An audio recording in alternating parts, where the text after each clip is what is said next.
Hello, and welcome to another edition of On the Hill Media. I'm Fosi Wesson, and today from District 43, candidate for delegate, Mr. Rodney Burris. How you doing? Hello, Fosi. How are you? I'm doing good. Can you first tell us a little bit about yourself? Yes, I would love to. Again, my name is Rodney C. Burris.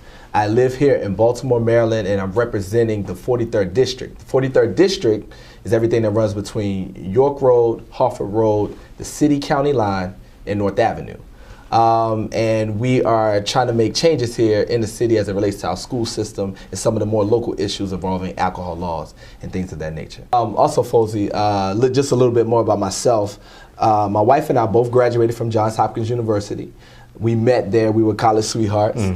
We have 3 beautiful children, a 5-year-old daughter, a 3-year-old son, and a 1-year-old daughter. Our oldest daughter is in the city school system here in Baltimore, and I'm pleased to say that I'm a proud parent of a Baltimore City School student. We live in the Govans part of town, for those of you who are familiar in Northeast Baltimore. This is my city. You know, I'm glad to be here. I'm glad to be involved. I was born here. All of my family, my aunts, my uncles are here, and it's important to me to help us affect change for the better here in Baltimore. Now, if elected, what do you hope to do within your first semester there? Well, if elected, we want to make sure that we do a couple things, and most of that hinges on making sure that education in our state is fully funded, especially as it relates to Baltimore City. Sounds good. Now, as we move forward with the environment, we know we have a Go Green initiative coming down from Washington. Absolutely. What are some of your ideas to get some of your local constituents on that? How do we get local constituents involved? Well, actually, Fosi, I've been involved in that prior to running for office. There was an initiative in my city to increase recycling efforts around the city. And so we switched our trash and waste pickup from twice a week to once a week and made that additional day a recycling day. That threw a lot of people off in the city. A lot of people who've been living here all of their lives were used to having 2 pickups per week. And so in order to address that questioning that was going on, that buzz around the community, I pulled together a couple of my colleagues in the neighborhood, a couple of my neighbors, and we put together a big block party. Now, it was billed as a block party, but it really was a workshop to inform our neighbors and our constituents about recycling, about the move to 1 trash pickup versus 1 recycling day per week. We brought individuals down from the Department of Public Waste. We had our city councilman there. We had tents set up. We had free food because we wrote some grants. So we were able to give away free recycling bins. The city is selling those bins. We gave away several for free, a good many. We had free food and free games for the children. It was a big day around educating and encouraging our neighbors to be involved, because in the long run, this not only helps us presently, but it helps our kids in the future. I actually have pictures about that if anybody's interested on my website.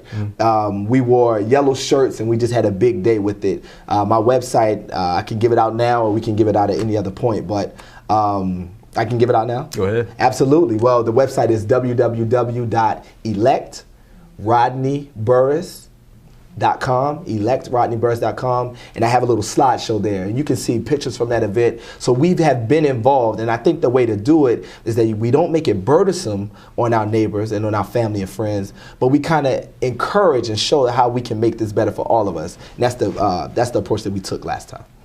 Now, we know this year alone that we have a lot of problems with big business and regulations. Yes, sir. What is your ideas on protecting our natural resources here in Maryland? Protecting our natural resources. Fosi, I actually saw a report. Like I said, being at Hopkins, you're privy to a lot of research, a lot of data that comes through the system. And I saw a report not too long ago that basically listed the Chesapeake Bay Bridge as a prime location for producing wind energy.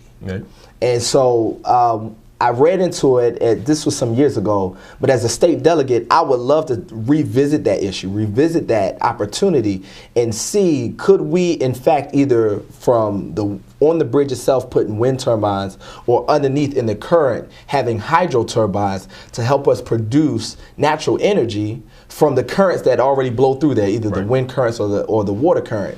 And I think that if we start taking those type of approaches, something that doesn't directly take away from the environment, but it takes advantage of the natural flow that's there, we can kind of begin to combat some of our waste. We can actually create jobs, putting those turbines up there and monitor them. Things of that nature would entail people working. We would need people to do that.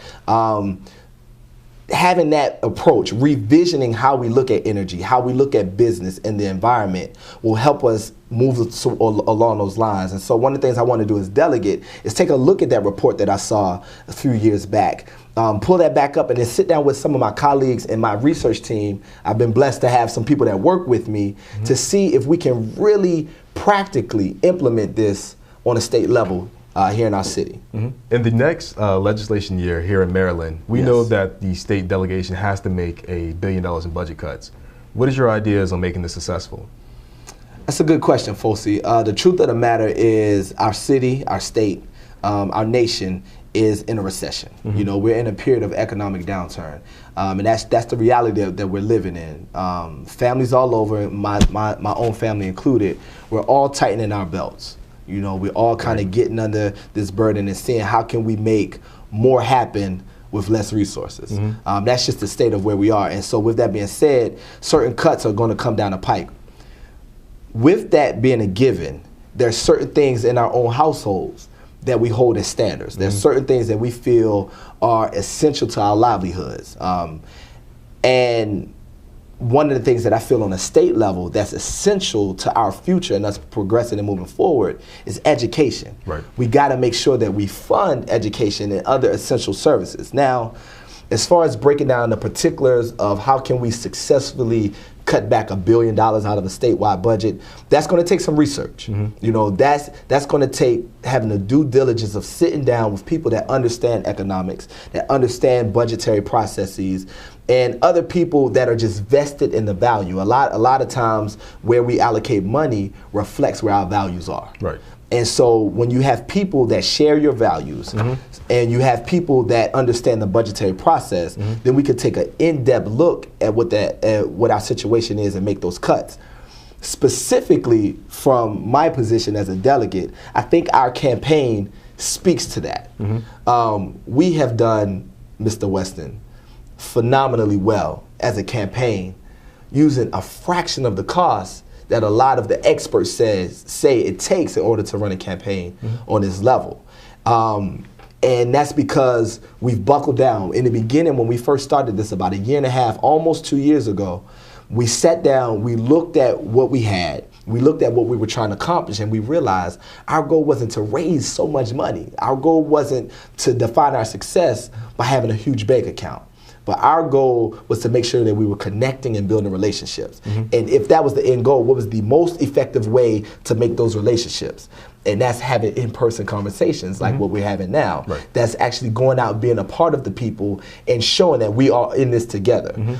That mentality, being able to bring that into Annapolis, bring that into what we're dealing with the budget, is going to stretch a lot further than let's just cut programs. Let's just cut funding. Let's raise taxes. That's not the approach.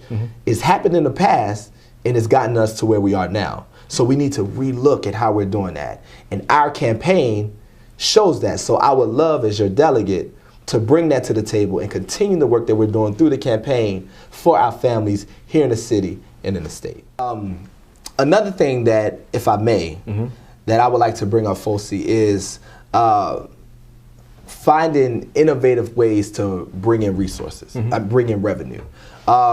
Taking a look across the spectrum of what we have and what we don't have, what's currently being taxed, what isn't being taxed. Something that stands out is the alcohol industry. The alcohol industry hasn't seen an increase in their taxes in our state since about 1972. Now, that's fine, but the deal is since 1972, your costs have gone up, my costs have gone up, the cost that our families deal with every day has risen. And again, like we said before, because we're in this recession, because we're all tightening our belts, we all are learning how to take the money that we have and make it stretch. One of the things that good community partners do is help us shoulder the burden that we're all facing. Right. And so one of the things that I would like to see happen, one of the things that I've talked to several people around the community, several people around the city, and something that keeps coming up is, how is it that a particular industry that can stand alone and get the benefit of our patronage not really shoulder the burden with us as we're dealing with this tough economic time? That's a very valid point. And so one of the things that I would like to see is a nominal increase in their taxes, not to overtax a particular industry over another one, but just as being a good community partner, as we all are shouldering this burden, how can we take the alcohol tax and raise it that 10 cent? The measure on the table is that we raise it 10 cent per bottle. So if you have a 6-pack, think about it. That's just 60 cent extra on a 6-pack. It's not that much more, right? But when you multiply it times the state, that additional revenue could go to some of the jobs, go to some of the schools, help us with some of the things that we're dealing with. So as a state legislator, as your delegate, one of the things that I would love to see is us bringing that additional revenue by not hurting or penalizing the alcohol industry, because they've been here. They've helped dollars recirculate through our system. But if we can do the 10 cent increase on the alcohol tax, it could definitely help us and our families. Now, we know this year, not this year, but in the past years, Maryland schools have been in the top 10 in the nation, but we also have schools in the bottom 10 in the nation as well. Absolutely. What do we need to do to improve this? From the state level, a lot of it involves funding. We have to equip schools and school districts with the ability, with the resources to make the changes and improvements that are necessary in their particular districts. That's not possible if we keep taking from that pot. It's not possible if we can continue to cut their resources, their programming ability. So from the state level, as a delegate, my voice would go to making sure that we advocate for Baltimore City schools and schools everywhere around the state, because education is important for our children, whether they're your children or my children. It's important, but specifically for Baltimore City schools, if we as a state, and I'm speaking to my fellow neighbors and residents that live here in the state, if we as a state enjoy our status as being one of the top-ranked states in the nation for education, then we have to understand that a part of that status comes from partners like Baltimore City and some of the other districts that need to step up to where some of our stronger counties are, some of our stronger districts. The way to do that is to equip Baltimore City and such districts with the wherewithal, with the ability and the finances to have the programming, the teachers, the infrastructures to make those things happen. So from the state level, we need to make sure that we fully fund education, that we fully fund the Thornton spending bill. You can research that, or you can actually go on my website. I have a link to it. But we need to make sure that we keep those things fully funded so that we can enjoy our status as being a strong state for education. Well, it's been a pleasure, Mr. Burris. Thank you so much, sir. I appreciate the opportunity. Not a problem. For more information about Mr. Rodney Burris, please visit his website at electrodneyburris.com. And for all other information, please visit our website, onthehillmedia.com.